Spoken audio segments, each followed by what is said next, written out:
Você sabia que uma invenção da engenharia do tempo lá do Império Romano, mesmo após 2000 anos, ainda não foi superada e nem pôde ser copiada pelos engenheiros atuais, pelos engenheiros de hoje? Eu estou falando do quê? Do concreto romano.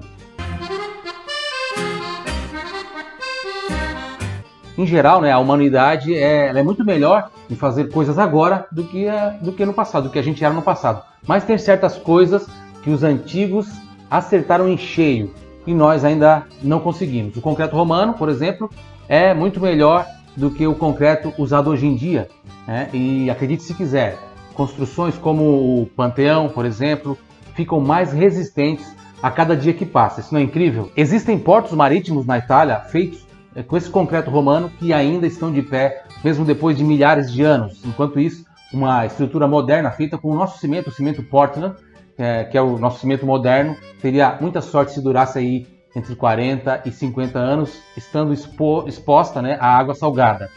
E agora, depois então de anos de pesquisas, uma equipe de cientistas, usando microscópios eletrônicos superpotentes, descobriu a receita do indestrutível concreto romano. Bom, na verdade a receita não, descobriu só os ingredientes.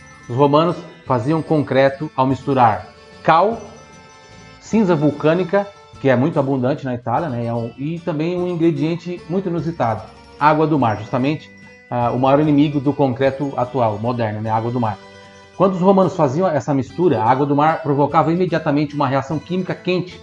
A cal, ela era hidratada, incorporando moléculas de água na estrutura e reagia com as cinzas vulcânicas para cimentar toda a mistura.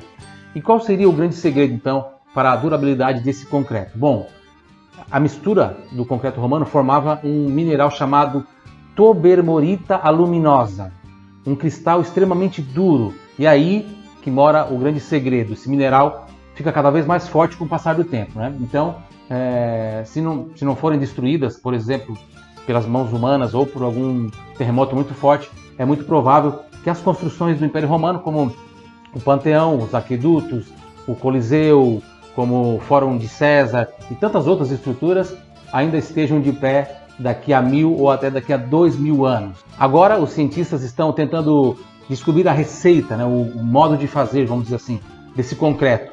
Mas infelizmente já estão falando que será muito difícil, quase que impossível, conseguir uma forma viável de produção desse concreto romano atual.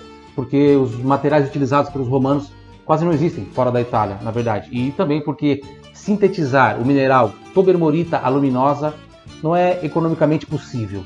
Além disso, os cientistas também não sabem, na verdade, como criar um concreto que tenha a mesma reação química do concreto romano. Ainda há muito trabalho pela frente, muito trabalho a ser feito para adaptar as técnicas tradicionais de construção romana às necessidades de hoje. Mas quem sabe um dia a gente chega lá. Agora eu tenho para você mais super curiosidades sobre esse assunto. Vamos à primeira, número 1. Por Roma estar numa região situada assim, numa região de solos arenosos de origem vulcânica, com muito pouca capacidade de suporte, os romanos adotavam espessos riders, que é um tipo de fundação que funciona como uma laje contínua de concreto armado em toda a área da construção, transmitindo o peso, a carga da estrutura para o terreno, para que fosse reduzida a pressão aplicada sobre o solo. Exemplo disso, por exemplo, é a fundação do Coliseu. Os romanos construíram uma base em forma de anel com 12 metros de profundidade, feito em concreto ciclópico, que consiste na incorporação de pedras denominadas pedras de mão ou matação ao concreto já pronto. Da mesma forma, o Panteão, por exemplo, de Roma, se assenta sobre um anel de concreto com 4,5 metros de profundidade e incríveis 7 metros de largura.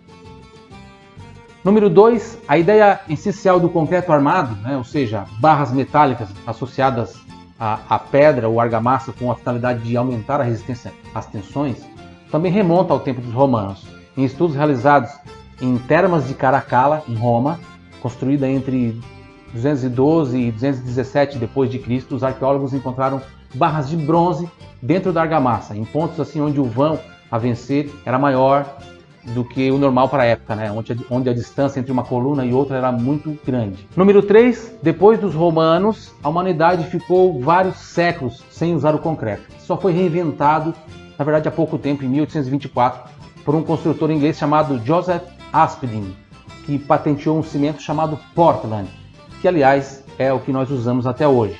Antes do número 4, não esqueça de curtir esse vídeo, se inscrever no nosso canal e também de clicar no sininho. Deixe também o seu comentário aqui embaixo, dizendo qual construção do Império Romano você sonha em um dia conhecer, ok? Número 4, além de ser incrivelmente mais resistente, o concreto romano também era muito menos agressivo ao meio ambiente. A produção do nosso cimento moderno, o cimento Portland, é extremamente poluente. O calcário, que é usado na fabricação do cimento, ele deve ser aquecido a 1.400 e 500 graus Celsius, o que libera uma enorme quantidade de CO2 na atmosfera, né? O famoso e perigoso dióxido de carbono. Para você ter uma ideia, só no ano de 2016, a produção de cimento gerou 2,2 bilhões de toneladas de CO2. Foi tudo aí no ar que a gente respira. Agora que você já sabe tudo sobre o concreto romano, que tal assistir ao vídeo que eu fiz falando de um dos maiores símbolos da Itália, a Torre de Pisa. Você sabia que os engenheiros já deram um prazo para ela finalmente se inclinar e cair por terra? Sim, ela já tem um prazo para cair. Confira no vídeo que está sensacional. Vou deixar o link aqui na descrição, ok? Arrivederci, ci vediamo!